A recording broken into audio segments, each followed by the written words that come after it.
Good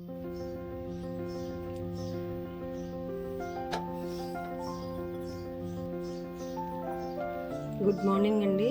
welcome to Shri Lalitha YouTube channel. ఈరోజు curry వచ్చేసి మునక్కాయ ఆలుగడ్డ తోటి రసం చేస్తున్నానండి. అందరూ బాగున్నారా? అందరూ బాగుండాలి అమ్మవారి దయ వల్ల. నేను కూడా బాగున్నా. ఒక ఉల్లిగడ్డ అండి, ఒక 5 పచ్చిమిర్చి కట్ చేశాను, ఆల్రెడీ తాలింపులు వేసుకున్నా.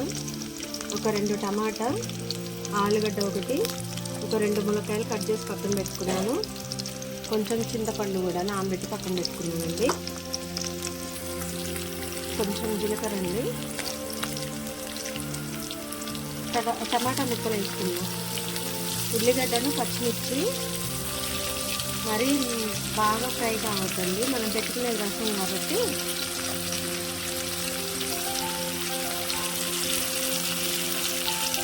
పసుపు వేసుకున్నామండి. సిమ్లో 2 నిమిషాలు మగ్గనిద్దాం.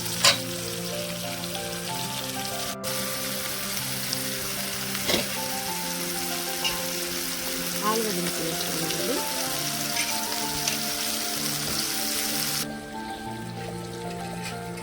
మునక్కాయలు వేసుకున్నామండి. మళ్ళీ సిమ్లో పెట్టి మగ్గనిద్దాం.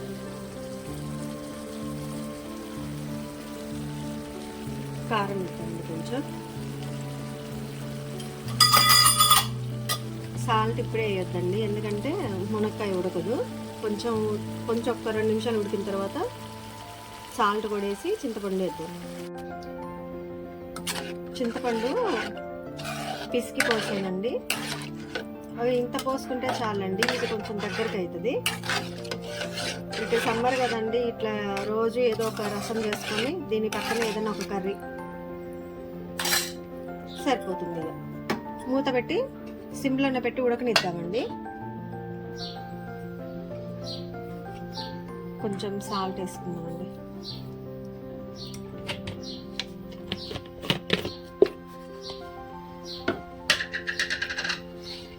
కొంచెం గరం మసాలా పౌడర్ అండి, ధనియాల పౌడర్ ఉంది కదా అది.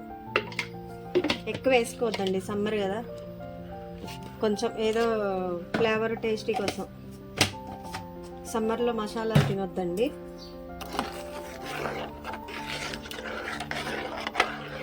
ఇంకా సిమ్లో పెట్టేసి ఒక 5 నిమిషాలు మొత్తం ములక్కాయలు, ఆలుగడ్డ అంతా ఈ చింతపండు రసం అలాగే ఉప్పు కారం అన్నీ పట్టేలాగా సిమ్లోనే పెట్టి ఉడకనిద్దాం. ఇంకా కొంచెం దగ్గరకు ఉడకాలండి. నిన్న కొంచెం ఎండలో బయటకు వెళ్ళొచ్చాను షాపింగ్కి. అసలు కొంచెం నీరసంగా ఉంది, వాడి దెబ్బ తగినట్లే, అందుకని వాయిస్ ఏమి ఇవ్వట్లేదు ఎక్కువ.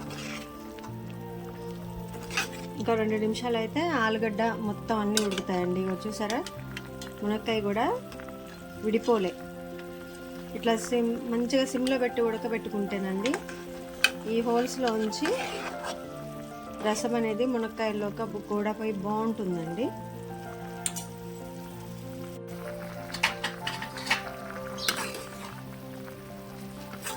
దీనికి కాంబినేషన్గా ముద్దపప్పు కూడా చేసుకోవచ్చండి.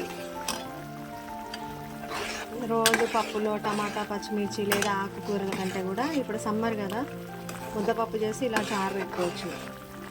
లేదా బెండకాయ తాలింపు దీని పక్కన కాంబినేషన్, లేదా ఏమి లేదన్నప్పుడు దీనితో డైరెక్ట్గా తీసుకోవచ్చు. ఉప్పు కారం మసాలాలు చూసానండి, అన్నీ సరిపోయాయి. చూసారా, రసం కూడా కొంచెం చిక్కగా అయింది. మరీ పులుసులు పెట్టుకోవద్దండి. ఒక గంట కూరతోటి అన్నం అంతా తినేలాగా నేనైతే చిక్కగానే చేస్తానండి, చేపల పులుసు అయినా ఏదైనా.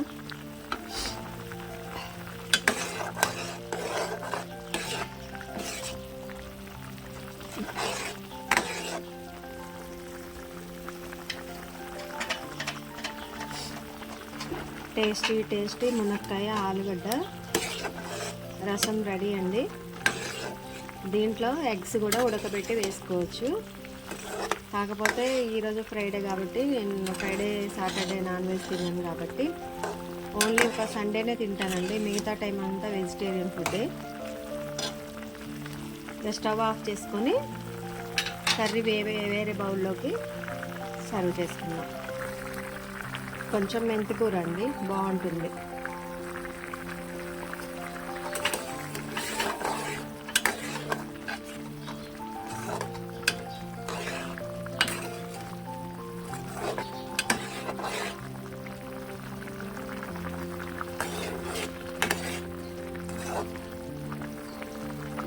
ఇంకా వేరే బౌల్లోకి సర్వ్ చేసుకున్నామండి. మా యూట్యూబ్ ఛానల్ సబ్స్క్రైబ్ చేసుకోకపోతే చేసుకోండి, మా వీడియోస్ చూడండి, లైక్ చేయండి. కొత్తగా పెట్టినటువంటి యూట్యూబ్ ఛానల్ అండి, సపోర్ట్ చేయండి. మన ఛానల్లో డివోషనల్ వీడియోస్ కూడా పెట్టానండి, ఎందుకంటే నేను ఒక స్కూల్ టీచర్ని. ఇండియన్ కల్చర్ అండ్ సివిలైజేషన్ మొత్తం ఇవన్నీ గురించి నాకు అవగాహన ఉంది కాబట్టి డివోషనల్ వీడియోస్ కూడా పెడుతున్నానండి. కొంచెం ఛానల్ క్లిక్ అయితే ఎడ్యుకేషనల్ వీడియోస్ కూడా పెడదాం అనుకుంటున్నాను. మా వీడియోస్ లైక్ చేయండి, మా ఛానల్ సబ్స్క్రైబ్ చేసుకోండి, సపోర్ట్ చేయండి. Thanks for watching. Please do like, share and subscribe my YouTube channel.